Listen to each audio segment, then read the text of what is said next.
मम ध्वनिः सम्यक् श्रूयते किल? आमण्ण श्रूयते।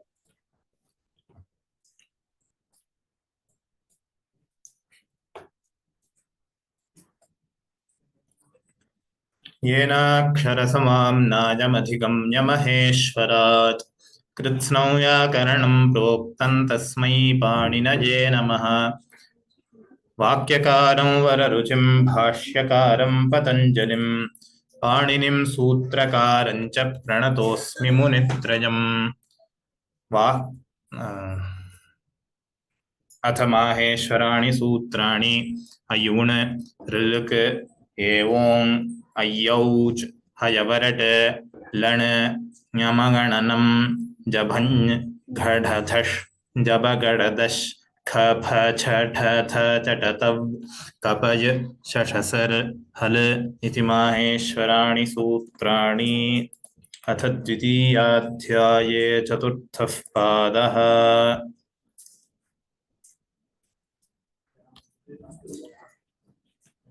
विहान अस्ति वा? आमण्ण द्विगुरेकवचनम् द्विगुरेकवचनं द्विगुरेकवचनं द्वन्द्वश्च प्राणितूर्यसेनाङ्गानाम् द्वन्द्वश्च प्राणितूर्यसेनाङ्गानां द्वन्द्वश्च प्राणितूर्यसेनाङ्गानाम् अनुवादे चरणानाम् अनुवादे चरणानाम् अध्ययनतो विप्रकृष्टाख्यानाम्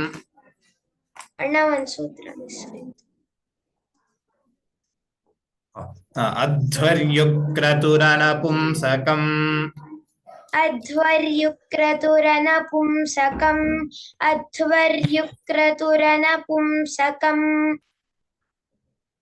अध्ययनतो विप्रकृष्टाख्यानाम्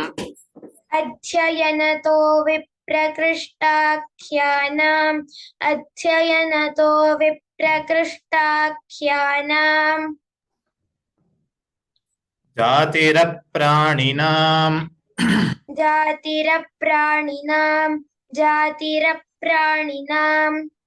विशिष्टलिङ्गो नदीदेशो ग्रामाः विशिष्टलिङ्गो नदीदेशो ग्रामाः विशिष्टलिङ्गो नदीदेशो ग्रामाः क्षुद्रजन्तवः क्षुद्रजन्तवः येषाञ्च विरोधः शाश्वतिकः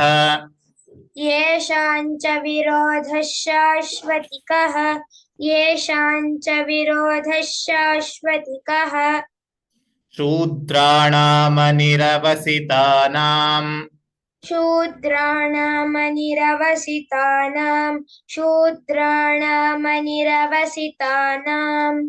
गवाश्वप्रभृतीनि च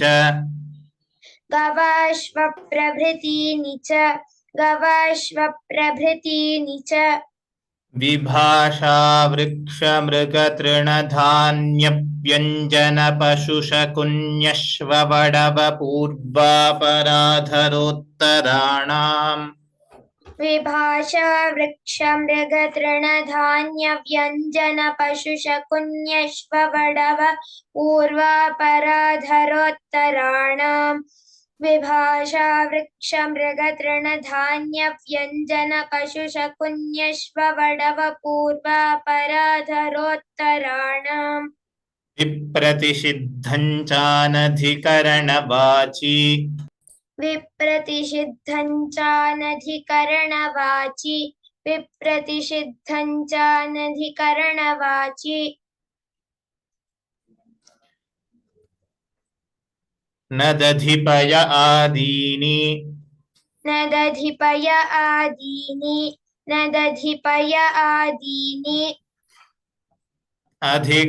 अधिकरणैतावत्त्वे च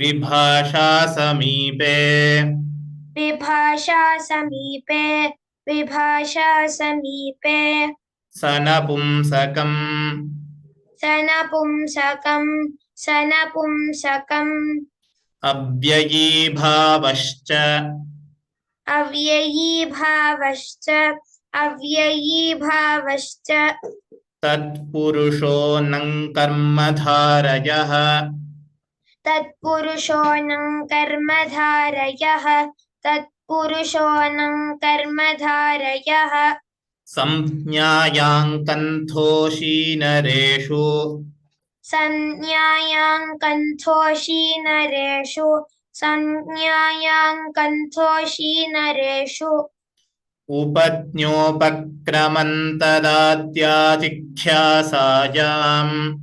उपज्ञोपक्रमन्तदाद्याचिख्यासायाम् उपज्ञोपक्रमन्तदाद्याचिख्यासायाम् छायाबाहुल्ये छायाबाहुल्ये छायाबाहुल्ये सभाराजा मनुष्यपूर्वा सभाराजा मनुष्यपूर्वा सभाराजा मनुष्यपूर्वा अशाला च अशाला च अशाला च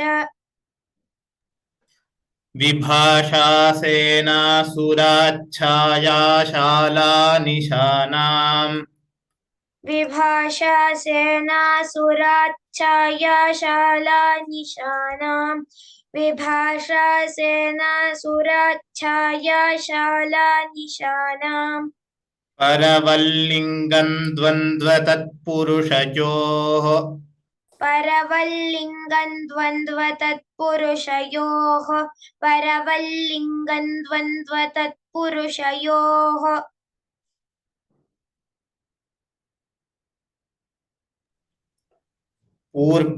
पूर्ववदश्ववडवौ पूर्ववदश्ववडवौ हेमन्तशिशिरावहोरात्रे चच्छन्दसि हेमन्तशिशिरावहोरात्रे चच्छन्दसि हेमन्तशिशिरावहोरात्रे चच्छन्दसि रात्रान्हाः पुंसि रात्रान्हाः पुंसि रात्रान्हाः पुंसि सनपुंसकम् सनपुंसकम्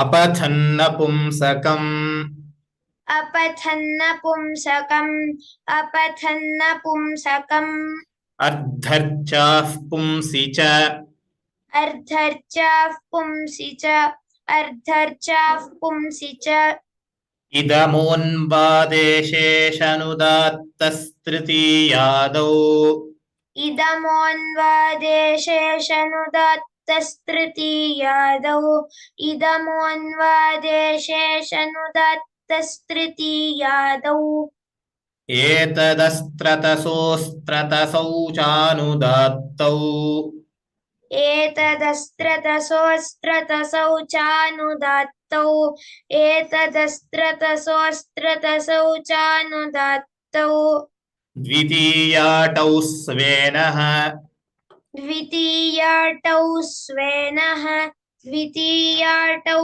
स्वेनः आर्धधातुके आर्धधातुके आर्धधातुके अदो जग्धिर्ल्यप्तिकिति अदो जग्धिर्ल्यप्तिकिति अदो जग्धिर्ल्यप्तिकिति लुङ्सनोर्घस्ल लुङ्सनोर्घस्ल लुङ्सनोर्घस्ल घञपोश्च खञपोश्च खञपोश्च बहुलं छन्दसि बहुलं छन्दसि बहुलं छन्दसि लिट्यन्यतरस्याम् लिट्यन्यतरस्यां लिट्यन्यतरस्यां वेञो वजिः वेयो वैः वेयो वैः हनोवधलिङि हनोवधलिङि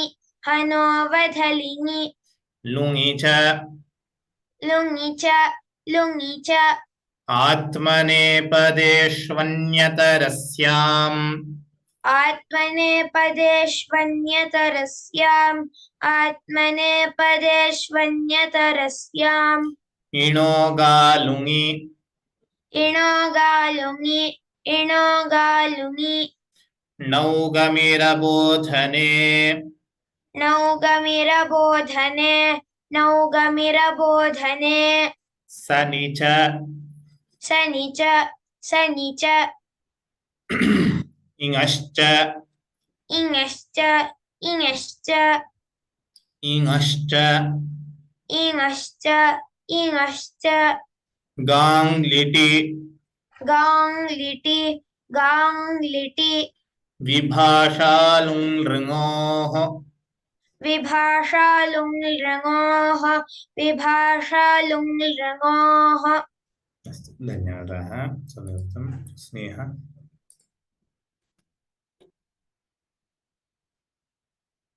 स्नेहे अस्ति वा अहमस्मि महोदय। नौ च संश्चङोः नौ च संश्चङोः नौ च संश्चङोः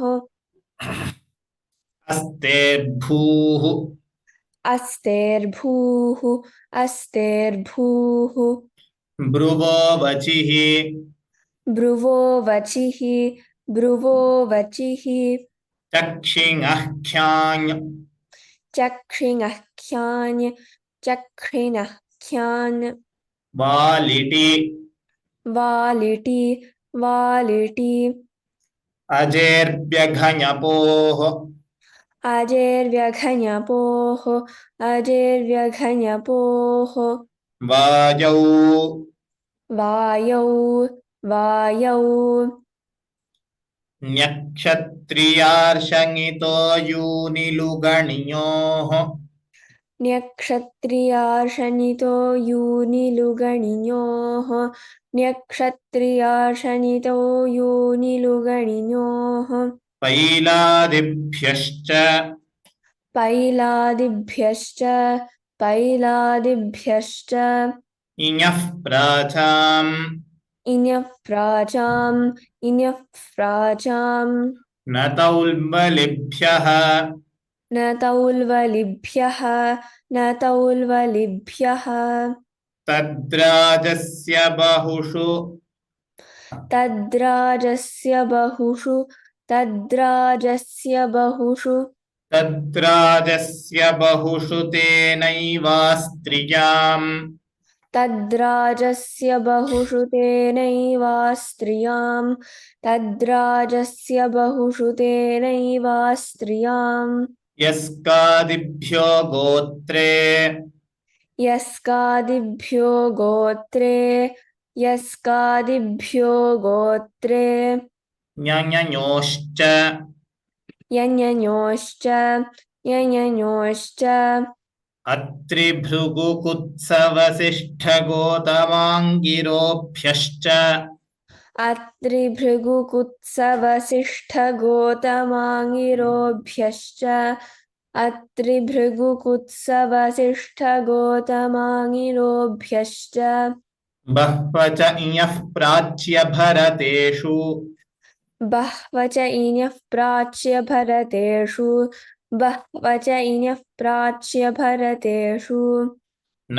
गोपवनादिभ्यः न गोपवनादिभ्यः न गोपवनादिभ्यः तिककितवादिभ्यो द्वन्द्वे तिककितवादिभ्यो द्वन्द्वे तिककितवादिभ्यो द्वन्द्वे उपकादिभ्योऽन्यतरस्यामद्वन्द्वे उपकादिभ्योऽन्यतरस्यामद्वन्द्वे उपकादिभ्योऽन्यतरस्यामद्वन्द्वे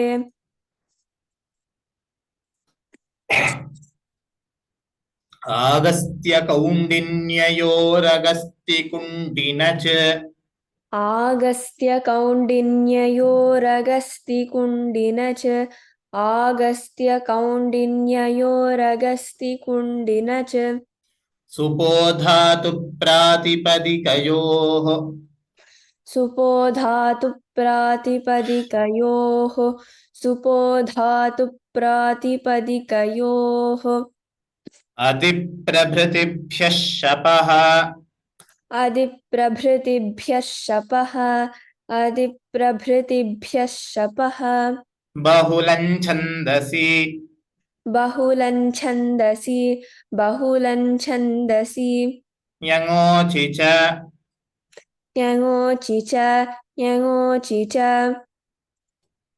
जुहोत्यादिभ्यः श्लुः जुहोत्यादिभ्यः श्लुः जुहोत्यादिभ्यः श्लुः बहुलं छन्दसि बहुलं छन्दसि बहुलं छन्दसि गातिस्थाघुपा भूभ्यः सिचः परस्मैपदेषु गातिस्थाघुपा भूभ्यः सिचः परस्मैपदेषु गातिस्थाघुपा भूभ्यः सिचः परस्मैपदेषु विभाषाघ्राधेक्षाच्छासः विभाषाघ्राधेक्षाच्छासः विभाषाघ्राधेक्षाच्छासः तनादिभ्यस्तथासोः तनादिभ्यस्तथासोः तनादिभ्यस्तथासोः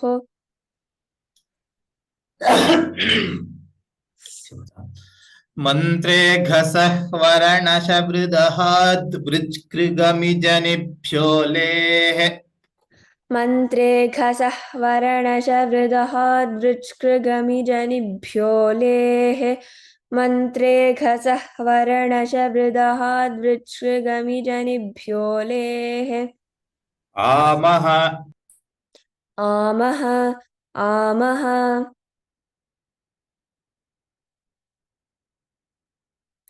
महोदय भवान् म्यूट् अस्ति अव्ययादाप्सुपः अव्ययादाप्सुपः अव्ययादाप्सुपः नाव्ययीभावादतों त्वपञ्चम्याः नाव्ययीभावादतों त्वपञ्चम्याः नाव्ययीभावादतों त्वपञ्चम्याः तृतीया सप्तम्योर्बहुलम् तृतीया सप्तम्योर्बहुलम् तृतीया सप्तम्योर्बहुलम् लुटः प्रथमस्य डारौ रसः लुटः प्रथमस्य डारौ रसः लुटः प्रथमस्य डारौ रसः द्विगुरुपत्न्योपक्रमौ वेञो वयर्नतौल्बलिभ्य आमः पञ्च द्विगुरुपज्ञोपक्रमं वेण्यो वैर्नतौल्वलिभ्य आमः पञ्च द्विगुरुपज्ञोपक्रमं वेण्यो वैर्नतौल्वलिभ्य आमः पञ्च इति पाणिनीयसूत्रपाठे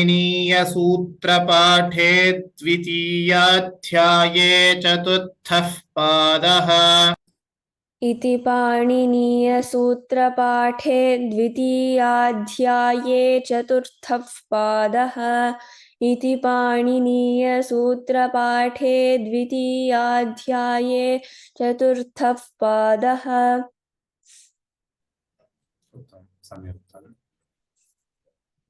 ये चतुर्थपादस्य सम्पूर्णतः कण्ठस्थीकृतवन्तः कृपया हस्तमुन्नयन्तु. Those who have completed the memorization of the fourth pada of second adhyaya, kindly raise your hand.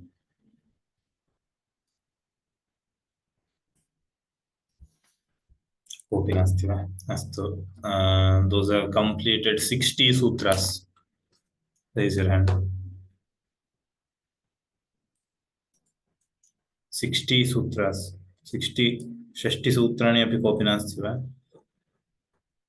अस्तु अरुण कुमार महोदय, तंगवेल महोदय 40 कृतं किल, तदनन्तरं न कृतं वा? Mahoday, actually my mother had undergone some surgery, so I was not able to practice for the first 1 week. I'll cope up by next week, Mahoday. Okay. She has undergone knee replacement surgery, so. Okay. Our wishes to her. Okay. It's okay, Manoday. Oh, thank you. Okay. Another person, I think Raghavendra Rao Mahodaya. I think you also told 40 sutras, I guess, right? I have told 41 till end. You have memorized the entire fourth pada? Okay. So as of now, you are the only person who has memorized the entire first and second chapter. I think Muttulakshmi Bhagini has also memorized, but she is not here today. Okay. Anyone else who has memorized 40 sutras of fourth pada? Kindly raise your hand.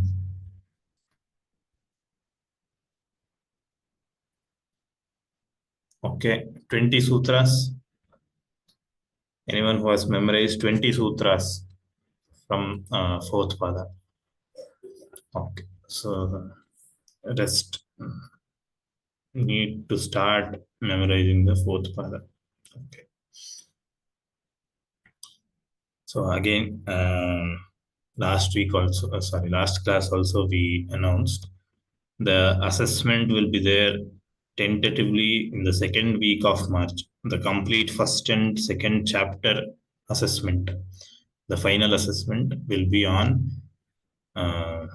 the second week of March. So kindly prepare for the same. You have just 1 month from now. So kindly prepare and give the assessment. There will be 2 parts of assessment. That is 2 parts in the sense you can either take the memorizing assessment or the Parayana assessment. कंठस्थीकरणार्थं तत्र पृथक् परीक्षा भवति. तत्र ये पारायणं कर्तुम् इच्छन्ति तेषां पृथक् परीक्षणं भवति. So now okay. First, those who have memorized first adhyaya completely, can you raise your hand? प्रथमाध्यायः पूर्णतः कंठस्थीकृतः. Arun Kumar Mhodaya, Raghavendra Mhodaya, you two are there, except you two. Those have memorized the entire first chapter, Prathamadhyayah. Mahoday, I have memorized the first 3 padas in second chapter. Only fourth pada is left. Correct. Because of the surgery, I think it is getting delayed. Next week I will cope up. Sure. I was in the hospital for a week or so. Okay. That's not a problem, Madhya. No, that is, you can definitely take your time. I know you have memorized till third pada of second adhyaya, so no issues. I just wanted to ask others who have memorized only till first adhyaya, Prathamadhyayah पूर्णतः ये कंठस्थीकृतवन्तः, Akhila Bhagini and Bhagyalakshmi Bhagini. Okay, no one else has memorized. Okay, so those who have memorized and those who have started memorizing the second adhyaya, kindly raise your hand. Akhila Bhagini and anyone else? What happened to Narayana and Sri Kruti? Are you here? They have not joined. Okay. So you still have time. You can memorize. So with today, the teaching class is over. We will have a couple of sessions where we will have practice sessions. But teaching class is over with today's class. So tatra chaturthapadasya chatushkritvaha 4 times we have practiced. So we will now have only practice sessions. So kindly come prepared for the class and memorize as much as possible. अस्तु, धन्यवादाः. With this, now we will move on to the practice session. ये अभ्यासं कर्तुम् इच्छन्ति कृपया हस्तमुन्नयन्तु. First, I will give priority to those who have memorized. So, Raghavendra Mohdaya and Arun Kumar Mohdaya. First, I will, if you are willing, I can ask in between the padas or in from middle of the padas. Raghavendra Mohdaya. Shall I ask? Yeah. Okay. Start from first adhyaya. I will start asking from the middle.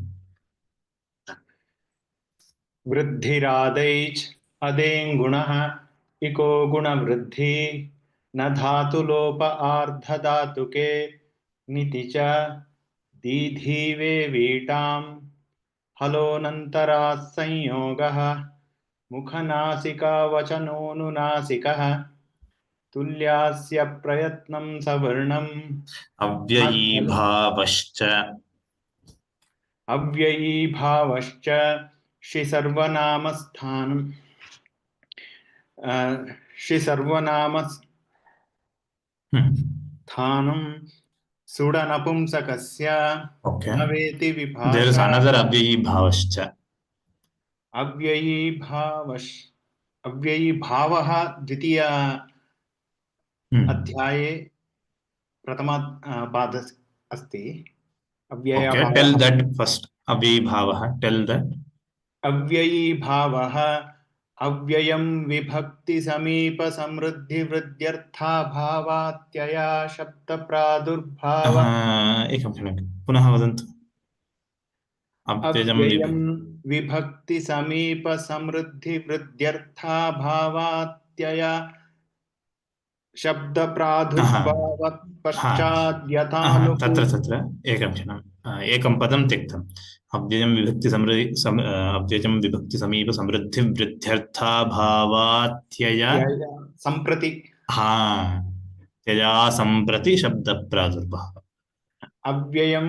अव्ययीभावः अव्ययं विभक्ति समीप समृद्धि वृद्ध्यर्था भाव सम्प्रति भावात्यया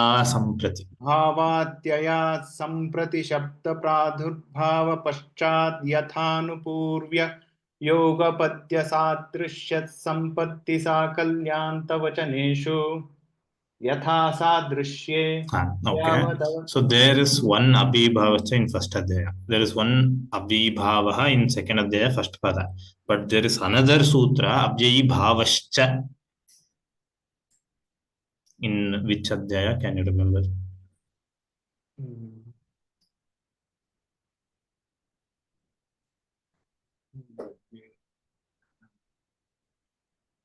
I can't recollect immediately. Asmin pade chaturtha pade eva asti.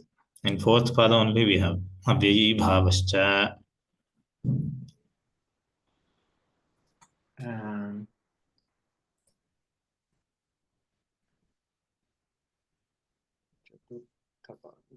विभाषा समीपे.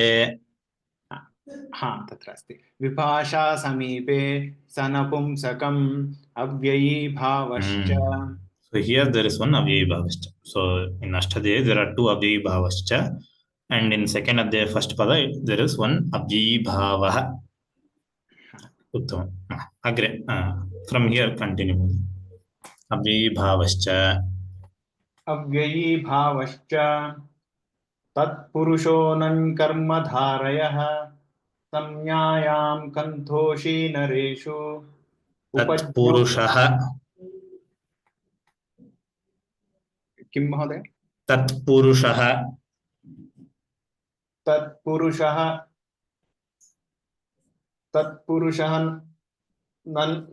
Oh, you are asking for the next sutra? I mean, next question? This is the next question. Tatpurushah. The sutra, there is one sutra which has this word. Complete the sutra and continue. प्रथम पादे अस्ति तत्पुरुषः द्विगुश्च There is one Tatpurusha, okay. Then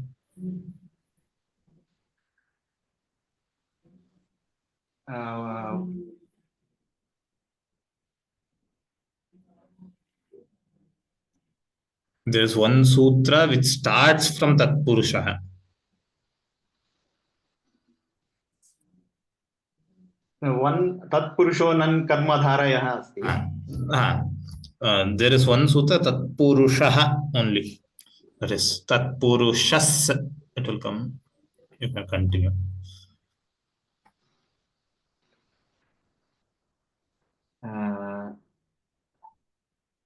I can't. Okay. Udattaswaritaparasya sannataraha. उदात्तस्वरितपरस्य सन्नतरः अपृक्त एकाल प्रत्ययः द्वितीय पादे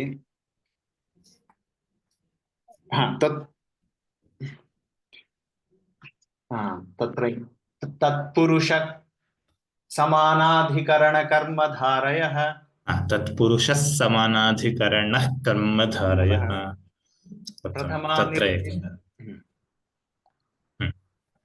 अनुवर्तता प्रथमानिर्दिष्टं समास उपसर्जनम्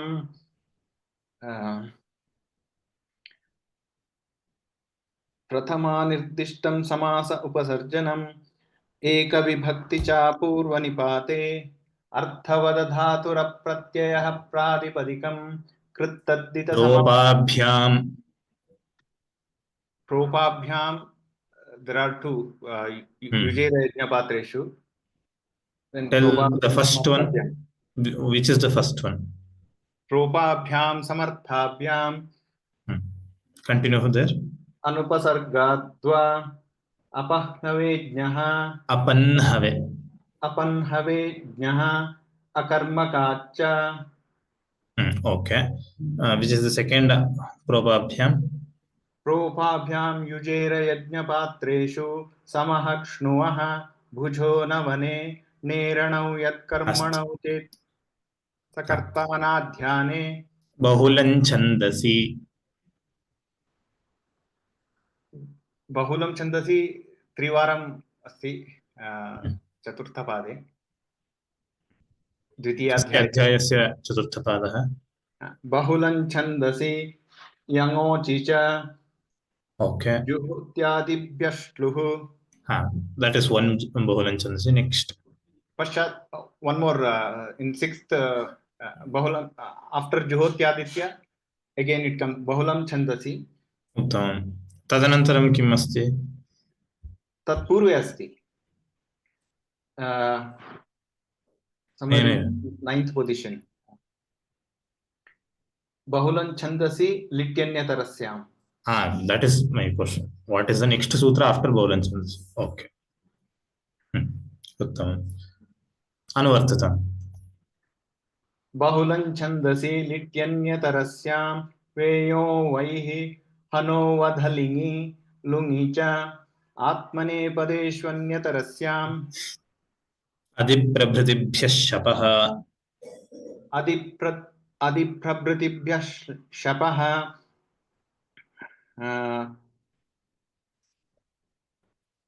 this comes at the end supo dhatu pradipadiko भ्यः शपः bahulan chandasi yangochi cha juhotyadibhyः श्लुः bahulan chandasi गातिस्था घुफा भूभ्य सिच परस्मै पदेषु विभाषाघादेक्षाच्छासः. Vibhasha, whichever sutra starts from Vibhasha. Can you tell how many ever sutras you know? In Pratamapada Vibhasa Jasi.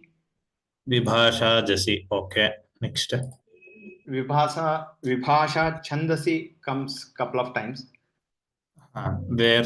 And that is where in the sense if you tell the next sutra it's okay. You needn't have to tell the Adhyaya and Pada. Vibhasha Chandasi na subramanyayam swaritasya tu dattah eva brahmanoranudattah. Okay, next. Vibhasha Kri. Another Vibhasha Chandasi, you didn't tell.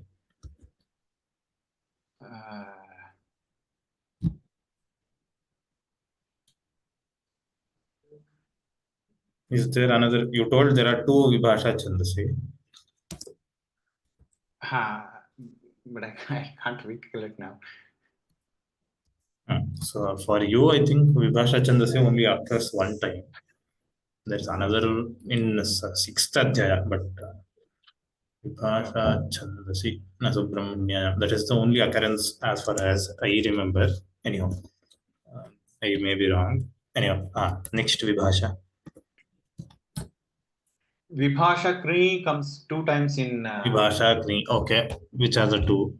That is, tell the next sutras.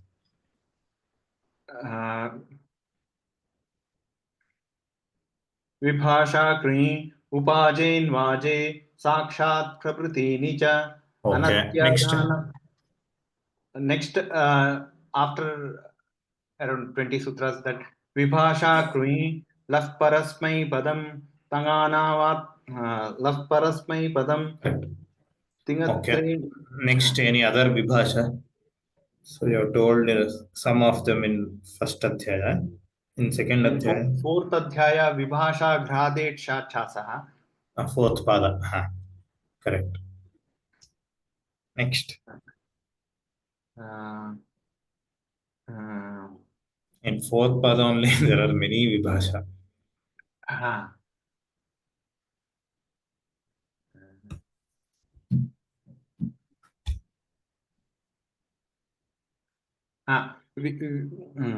Vibhasha Sena Surachaya Shala Nishanam. तस्य पूर्वं विभाषा वृक्ष मृग तृण धान्य व्यंजन पशुशकुन्यश्व वडव पूर्वापराधरोत्तराणाम्. Okay, so you have left few, but it's okay. You are able to recall at least 8 to 10. That's good. Is there a sutra just Vibhasha, which has the only word Vibhasha? Dvitiya Adhyaye Prathama Pade. Okay, what is the next sutra? Apaparibahirancha Panchamya.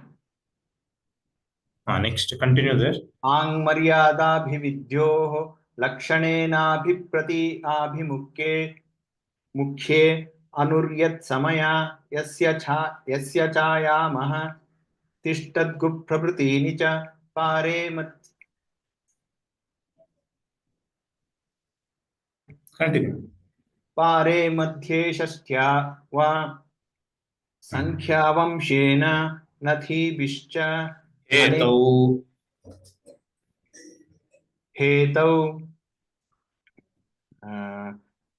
Anekamanya Padarthe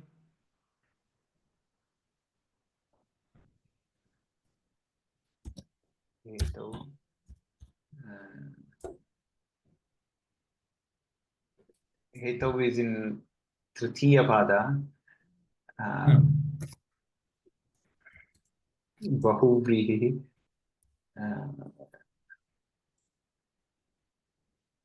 Can you just give me a hint? Next one. It comes Bahuvrihi. I will tell the previous sutra. Samnyonyatarasyam karmani. Samnyonyatarasyam karmani. Hetau.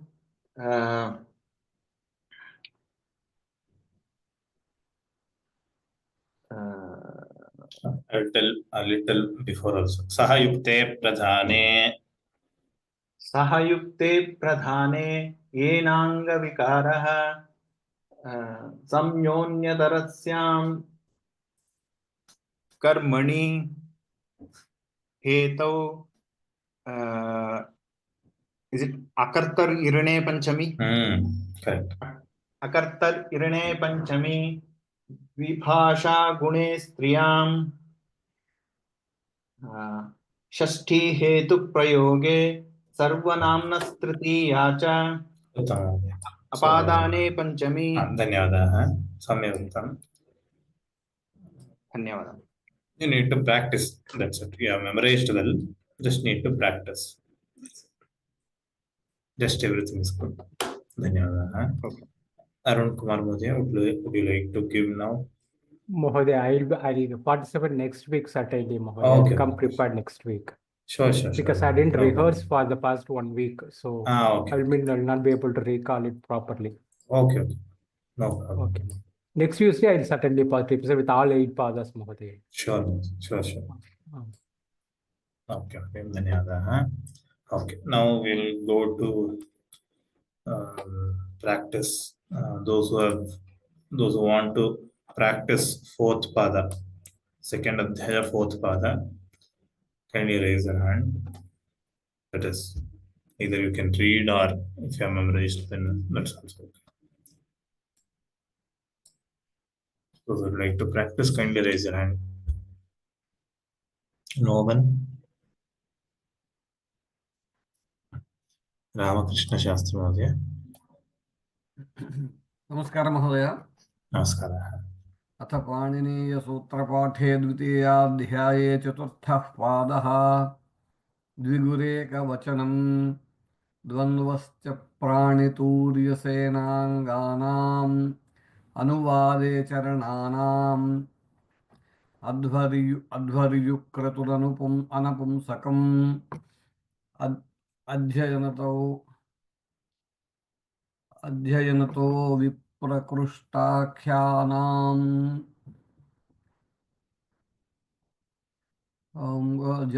जातिरप्राणिनाम् विशिष्टलिङ्गो नदीदेशो ग्रामाः क्षुद्रजन्तवः येषाञ्च विरोधः शाश्वतिकः शूद्राणामनिरवसितानाम् गवाश्वप्रभृतीनि च विभाषा वृक्षमृगतृणधान्यव्यञ्जनपशुशकुन्यश्ववरवपूर्वापराधरोत्तराणाम्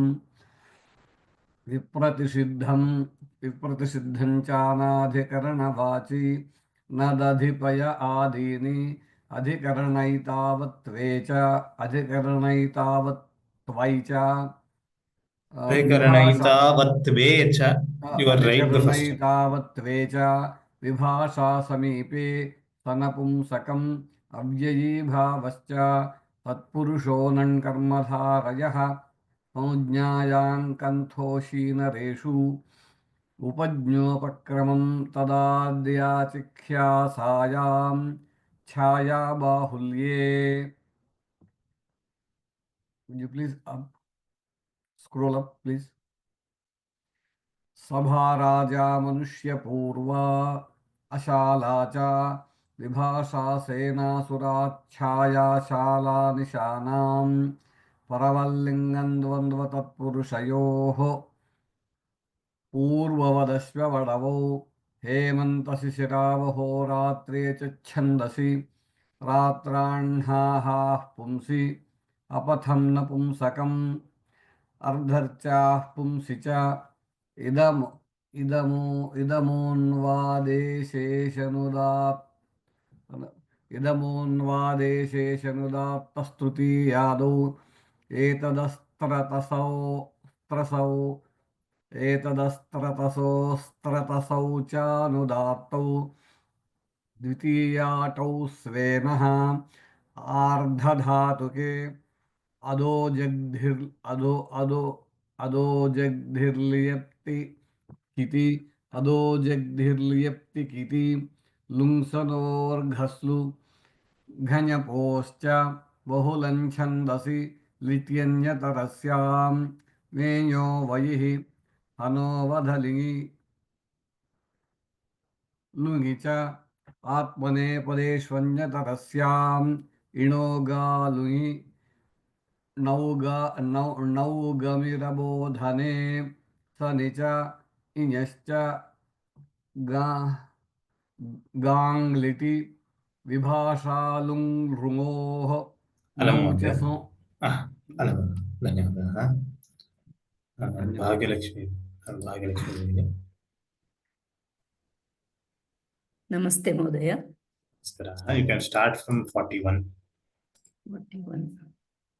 वेञो वैः वेञो वैः हनो वधलिङि लुङि च आत्मनेपदेष्वन्यतरस्याम् इणो गालुङि नौ गमिरबोधने सनि च इङश्च गाङ्लिटि विभाषालुङ्लिङो नौ च संश्चङो अस्तेर्भूः ब्रुवो वचिः चनिङ ख्याङ् वालिटि Kakshinga, Chang, क्षम्यतां चक्षिङ ख्याङ् वालिटि अजेर्व्यघञपोः वायौ न्यक्षत्रेयार्शनितो यूनि लुगणियोः पैलादेभ्यश्च इञः प्राचां न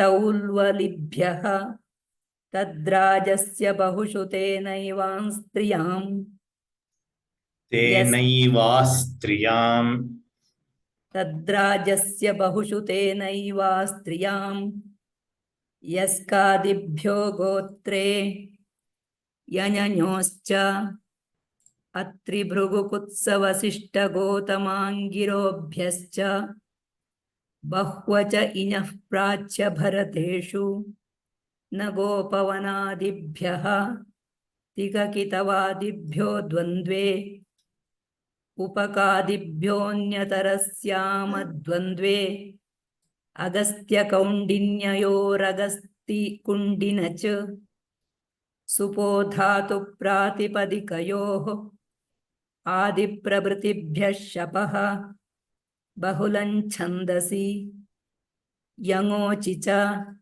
जुहोत्यादिभ्यः श्लुः बहुलं छन्दसि गातिस्था घुफाभूभ्यः सिचः परस्मैपदेषु विभाषाघ्राद्धेक्षाच्छासः तनादिभ्यस्तस्थासोः मन्त्रे घसह्वरणशवृहदहाद्वृत्कृगमि Ridahad, Vrichkrami. वृहदहाद्वृत्कृगमि Mantre Ghasahvara Nasha Vridahad Vrichkrigami. गृद इति अस्ति वा तत्र अहं पुस्तकं Chaukamba Pustakamba. चौकम्बा पुस्तकं Chaukamba Pustake, Tatra Uttankana Dosha Vartad. Va Brihadahad iti asti kila. Hakaraha nasti. Vridahad. वृदहाद Mantre Ghasahvara Nasha Vridahad Vrichkrigami. मन्त्रे घसह्वरणशवृदाहादृकृगमिदनिभ्यो लेः You need to practice. Mantre Ghasahvara Nasha Vridahad Vrichkrigami Janibhyo Lehe. मन्त्रे घसह्वरणशवृदाहाद्वृचकृगमि जनिभ्यो लेः आमः अव्ययात्सुपः अव्ययादाप्सुपः नाव्ययीभावादतोऽस्मित्वपञ्चम्याः नाव्ययीभावादतोऽत्वपञ्चम्याः तृतीया सप्तम्योर्बहुलं लुटः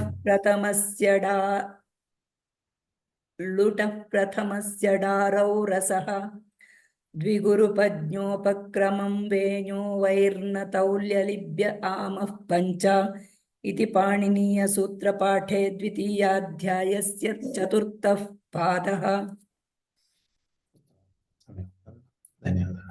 Bhagyalakshmi Bhagini, Dvitiya Adhyaya, in the second Adhyaya, have you started memorizing? Prathama pada I have memorized, but can't recollect now, sir. I will practice. Sure. You have time. You have at least 1 month time. Anyhow, the second Adhyaya is short in the sutra numbers. If you see, it is very short. Altogether, you will get only around 238 or something. So, you have time. Prayatnam karomi.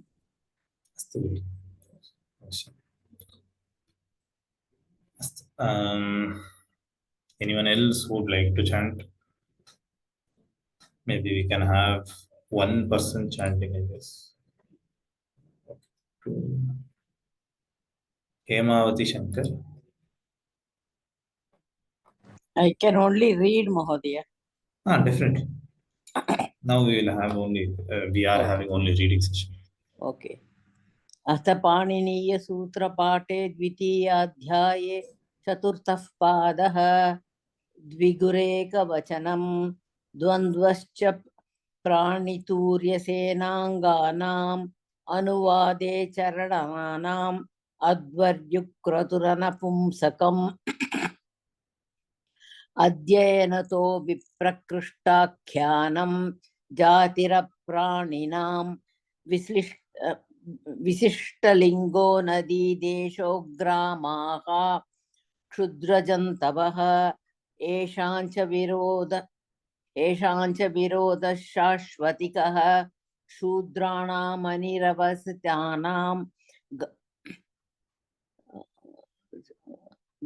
गवाश्वप्रभृतीनि च विभाषा वृक्ष मृग तृणधान्यव्यञ्जन पशुशकुन्यश्व वडव पूर्वापराधरोत्तराणां विप्रतिषिद्धं चानधिकरणवाची न धदिपय आदीनि अधिकरणयिता त्वे च विभाषा समीपे सनपुंसकम् अव्ययीभावश्च तत्पुरुषो नैकर्मधारयः संज्ञायां कन्थोषीनरेषु उपज्ञोपक्रमं तदाद्याचिख्यासायां छाया बाहुल्ये सभाराजा मनुष्यपूर्वा अशाला च विभाषा सेनासुरा छायाशाला निशानां परवल्लिङ्गं द्वन्द्व तत्पुरुषयोः पूर्ववदश्व वडवौ हेमन्तशिशिरावहोरात्रे च छन्दसि रात्राह्नाः पुंसि अपथं नपुंसकम् अर्धचाः पुंसि च इदमोन्वादेशेन शेषनुदात्त स्त्रितीयादौ एतदस्त्रतसोऽस्त्रतसौ चानुदात्तौ द्वितीयाटौ स्वेनः आर्धधातुके अधो जग्दिर्ल्यप्तिकिति लुङ्सनोर्ध्स्लो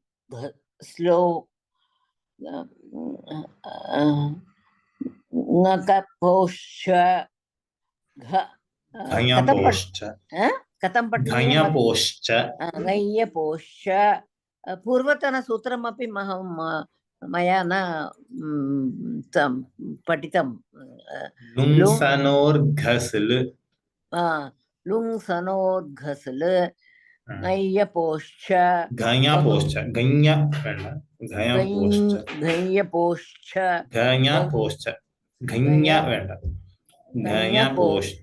घञ्यपोश्च बहुलं छन्दसि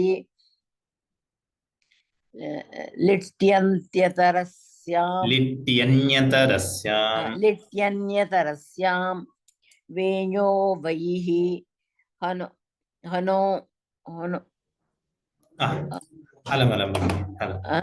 धन्यवादः महोदय धन्यवादः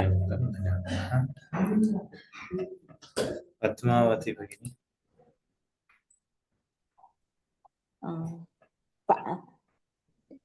वयो वै पठामि वा वेयो वैः हनो वदलि लुयि च आत्मनेपदेष्वन्यतरस्यां इणोगलुयि णौ गमिरबोधने नौ गमिरबोधने सनि च इयश्च गाङ्लिटि विभाषालुङ्लुयोः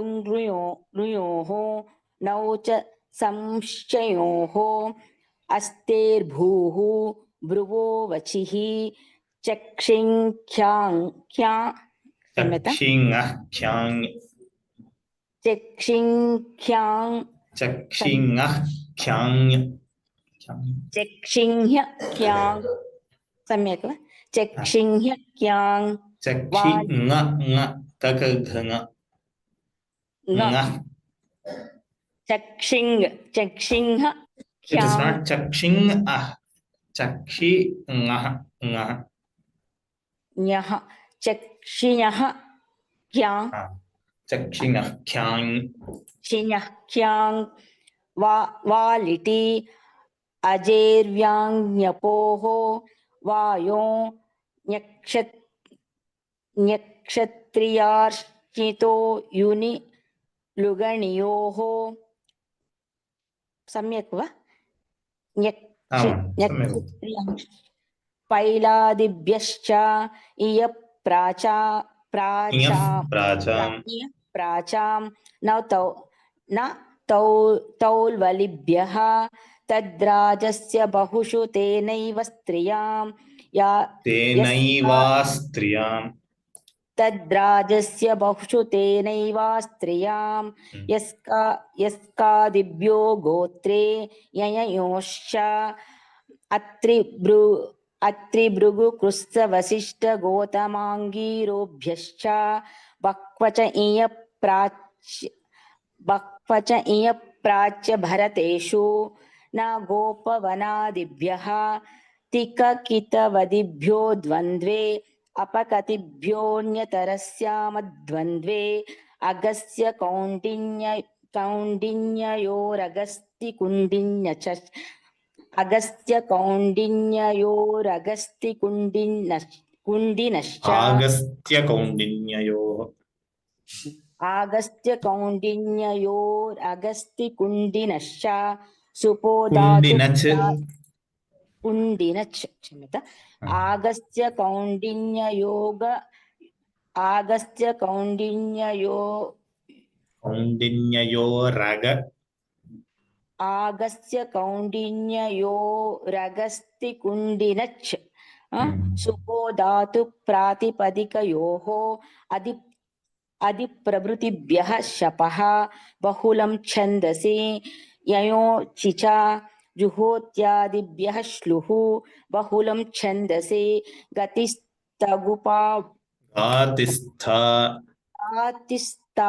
गातिस्तागुपाभुभ्यः शिच परस्मैपदेषु गातिस्तागुपाभुभ्यः शिच परस्मैपदेषु विभाषाग्रादेशाच्छासः क्षम्यता विभाषाग्रादेट् शाच्छासः तानादिभ्यस्तथासोः तानादिभ्यस्तथासोः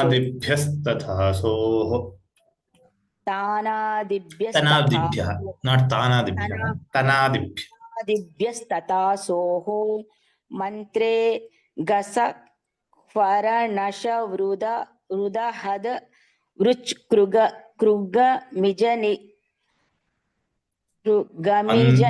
गमिजनिभ्यो लेहे मन्त्रे घसह्वर नश वृदहाद्वृच्कृगमिजनिभ्यो लेः मन्त्रे गसह्वर नश वृदहाद्वृच्कृगमिजनिभ्यो लेहे मन्त्रे गसह्वर नश वृदहाद्वृच्कृगमिजनिभ्यो लेहे आमः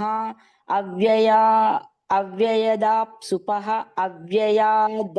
अव्ययादासुपः न व्ययीभावदत्तों त्वपञ्चम्याः तृतीया सप्तम्योर्बहुलं लुटप्रथमस्य डारो रसः द्विगुरुपग्नेपक्रमं वेयो वैर्नतोल्वलिभ्यः आमः पञ्चः इति पाणिनीयसूत्रपाठे द्वितीयाध्याये चतुर्थः पादः क्षम्यतां सम्यक् नास्ति चिन्ता नास्ति सम्यक् उक्तम् अन्ते आमः पञ्चः नास्ति पञ्च आमः पञ्च सम्यक् धन्यवादाः धन्यवादः So with this, we'll wind up today's session. So from next class onwards, we'll have practice sessions. So kindly memorize properly and come to the class. We'll have a few rounds of practice. धन्यवादाः सर्वेभ्यः राम राम पुनः अग्रिमसप्ताहे मेलिष्यामः धन्यवादः